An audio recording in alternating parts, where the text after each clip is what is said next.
long ago did they make that stuff illegal? K2? Yeah. At least by July 1st. That was this year? Well, yeah, they made it illegal by July 1st. However, I believe that they've been confiscating it prior to that. I know, and I think about it, so I say, I remember a report, thing about a guy in a car, and they say he smoked it and crashed his car a couple hours later. So I think I saw some other reports on that too, how they talked about, well, he was, doing 95 miles an hour down the highway and stuff. But what do you think about the issue of them making it illegal in the first place? I mean, illegal. I mean, do you think it's the government's job to be telling people what they can and cannot put in their bodies? Yeah. Whether it's marijuana, cocaine, prescription drugs, alcohol, tobacco, or anything else? I mean, constitutionally, isn't that a violation of, every human being that's around here? Well, I think that... I mean, the law my personal opinion is that if what one person decides, what substance they decide to use, can have an effect on the entire public, then I believe it's the government's job as... Alcohol is the biggest worst thing, and we have breweries in town. I've never had a drop in my entire life. I don't plan on ever having a drop of alcohol. Now, who determines then at what point then a substance has an effect on everybody else? That's up to the government. That's up to the government. But in the Constitution, doesn't it say that that's not the government's right to do that? So that's actually not up to the government? I have no idea. I can't answer that for you. Well, you guys are supposed to enforce the law, and the law is supposed to be based. I mean, there should not be any local or state law that is in violation of a federal law. And so if the federal law is in violation of the Constitution itself, then what happened to America? Well, you're going to take that with the ones to make the laws in Iowa. Well, when we do, constantly, but we work on this at all levels because you guys are a part of the local enforcement level of our local government. Absolutely. And so this problem stems all the way down from our federal, state, and local government. I mean, at the point that a city has a municipal utilities that tell us what we can and can't do in and outside of our homes, then we are no longer individual sovereign people. I mean, according to the Constitution, there's no such thing as male or female, gay or heterosexual, black or white, or anything else. Every individual is considered to be a sovereign unit by themselves. And that's the way that our Constitution was set up. So the second they started taking those rights away, I mean, we're losing ourselves. We are becoming the Britain that we held a war against, their tyranny in the first place. And I mean, if you look at us right now, we are identical to them. All I can say to all that is that my responsibility as an law enforcement officer is to enforce the laws and regulations. I agree. I agree. If you have an issue with those laws and regulations, then there is a chain that you can go to. Have you seen that chain with the ombudsman or the office of inspector general, or it is still free to go to. I understand. There's nothing I can do. And I will say, because I personally may not agree with the law or an issue doesn't mean that I have the right as an officer to ignore it. And I will say that you guys, I mean, they run into some problems here in the city sometimes, and they talk about law enforcement lately, but you guys seem to be handling yourselves very, very appropriately. Well, I appreciate that. Thank you very much. No problem. There's more than just the one officer who may slip up. Well, you get a bad reputation just because of a few.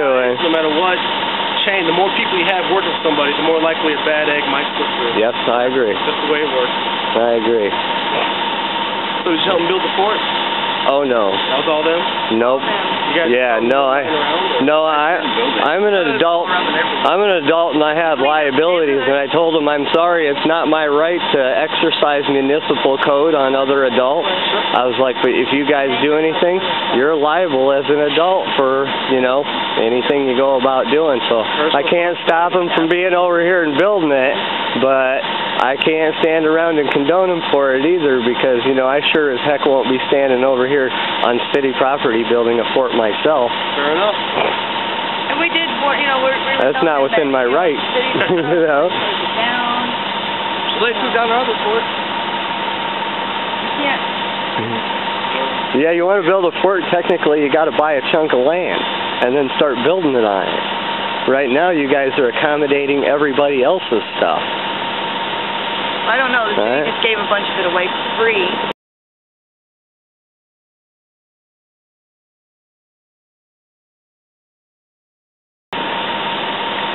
So,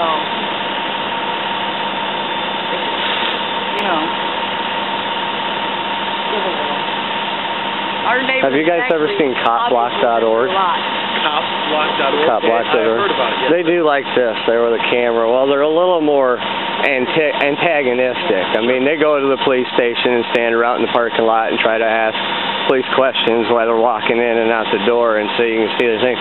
But they get a lot of situations where the police, you know, because they have a camera, that the police will be getting upset with them, or in some cases even arresting them for a camera. I mean, do you guys think that the citizens being able to have cameras like the police have cameras in their cars is appropriate? I mean, at this point, you know, it's legal. So what if they tried to make a law that said that citizens couldn't do that anymore? I assume it would be based on the situationally based. Like this right here, you're being decent. Yeah. Well, I'm not trying to take pictures of a murder scene or... You may not have all the answers to all the questions. However, if it comes down to the point where there is a murder scene and...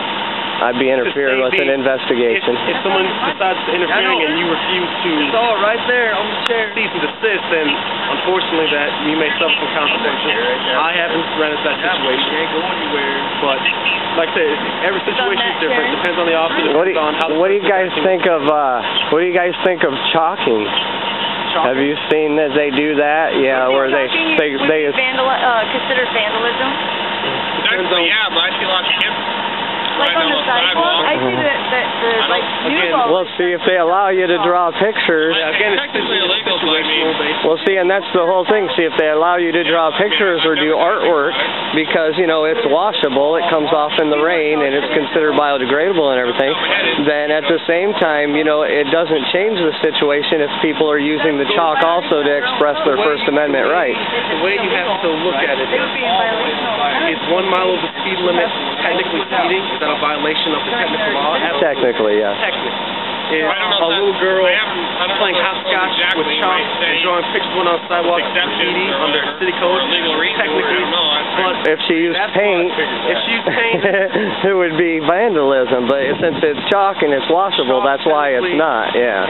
That's why they allow it at this point. City or public property, such as chalk, watercolors, technically, it's again 2 miles of the speed limit. Technically, it's a violation. That doesn't mean myself, an officer, or my partner is going to arrive on scene and say, hey, you're going to jail. You got better things to do? It's not that it's better things to do. It's that we have to use discretion. That's why we have that option to say, hey, you can knock that off. So you guys actually do use the discretion.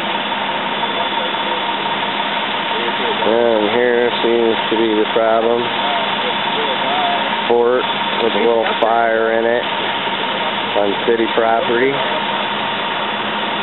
So we have the officer investigating, taking pictures, as is usually the case in their investigations.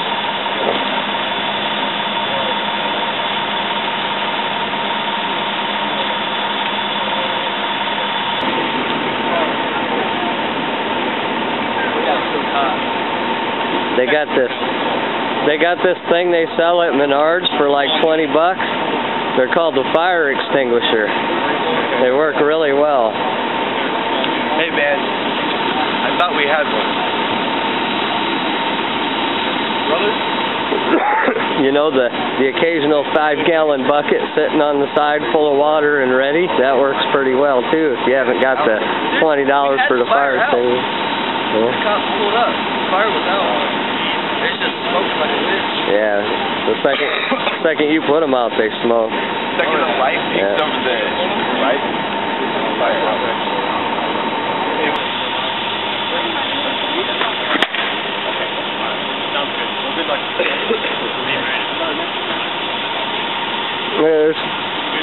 There's Matthew's whole crew.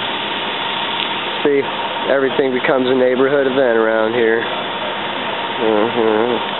So you get Matthew on the camera. Yeah, get interviewed. Where are you going? We'll get dirty. I can see that. You guys got a good spot? Yeah, we're all legal now. You 600-acre in it? Yeah. Is that what you're doing? Yeah, we don't want the units. Which is only like 50 acres or something now, ain't it? They narrow it down. No more, huh? Yeah, apparently, you know, they got it too created too well. You can't have fires without a fireplace and a chimney pipe, you know, I mean. Oh, inside of it? Yeah, that'll work good for an hour, but try to be burning a fire all night and you know what you're going to get. Yeah, that's... Well, you know. go with the flow. I'm not complaining. Right. You know. Right. Yeah, wasn't doing me any good. But we don't ruffle their feathers too much. But hopefully nobody's getting in trouble. Right. That's one of the parts that, you know, can suck. Pick out your character. So we'll see.